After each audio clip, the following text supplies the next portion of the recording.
Ruby और रमेश नाम का लड़का एक साथ किसी कॉलेज में पढ़ने के लिए जाया करता था। रूबी का घर रमेश के घर के बिल्कुल भी नजदीक था, इसीलिए बचपन से ही बहुत का प्यारा दोस्त था। रूबी को जब भी किसी चीज की जरूरत पड़ती थी तो वह रमेश से मांग लिया करती थी, और रमेश को जब भी किसी चीज की जरूरत पड़ती थी तो वह रूबी से मांग लिया करता था। ऐसे में धीरे धीरे उन दोनों में काफी ज्यादा गहरी दोस्ती हो गई थी। अब रूबी और रमेश जहां भी जाता दोनों एक साथ जाया करता था। वह जब भी स्कूल में पढ़ाई कर रहा था तो दोनों साथ ही स्कूल में पढ़ते थे, और जब दोनों कॉलेज गए तो दोनों साथ में ही पढ़ाई कर रहे हैं। धीरे धीरे रमेश को रूबी की आदत लगने लगी थी, और हर रूबी को भी रमेश की आदत लगने लगे थे। दोनों के मन में कुछ और चल रहे थे, लेकिन दोनों ने कभी किसी को एक दूसरे को इस प्रकार से ना ही सोचा समझा था और ना ही बातचीत किया था।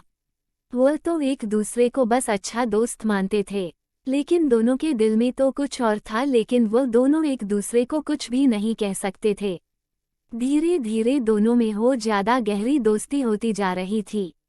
रूबी को हमेशा लगता था कि रमेश उसके लिए पूरी जिंदगी भर हाजिर रहेगा किसी भी काम करने के लिए।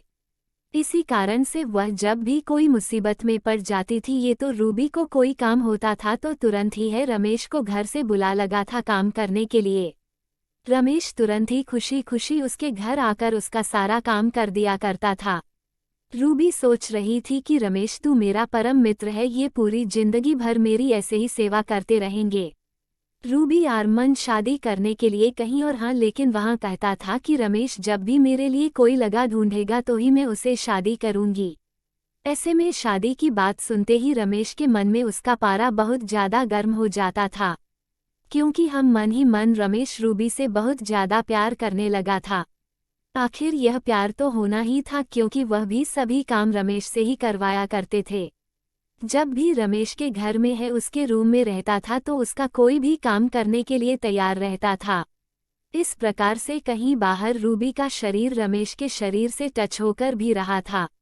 आखिरकार रमेश भी एक लड़का था, वो किसी लड़की का इस पर कैसे बर्दाश्त कर सकता था।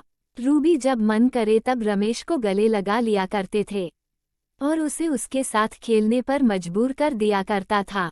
ऐसे में रमेश रूबी के सारे शरीर के सारे हिस्से को बेहतर तरीके से जानते थे, क्योंकि रूबी खेल खेल में ऐसे बहुत सारे जगहों पर रमेश को स्पर्श करने पर मजबूर कर देती थी। जिस जगह पर हो और उसी को सिर्फ अपने पति को स्पर्श करने के लिए देनी चाहिए था।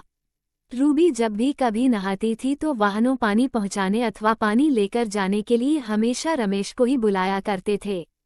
रमेश जब भी पानी लेकर उसके बाथरूम में जाया करता था, और रमेश जब उसके खुले बदन को देखता था तो अपने पत्नी के रूप में उसे स्वीकार कर लिया करता था।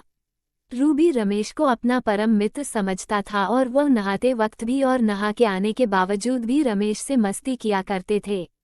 ऐसे में रमेश को आप बिल्कुल भी रहा नहीं जा रहा था। लेकिन रूबी जब रमेश को कहती है कि मेरी शादी कहीं और करने का मन है तो रमेश का दिमाग बहुत ज्यादा आगे की कहानी सुनने के लिए आप हमारे चैनल को सब्सक्राइब करें, कमेंट करें।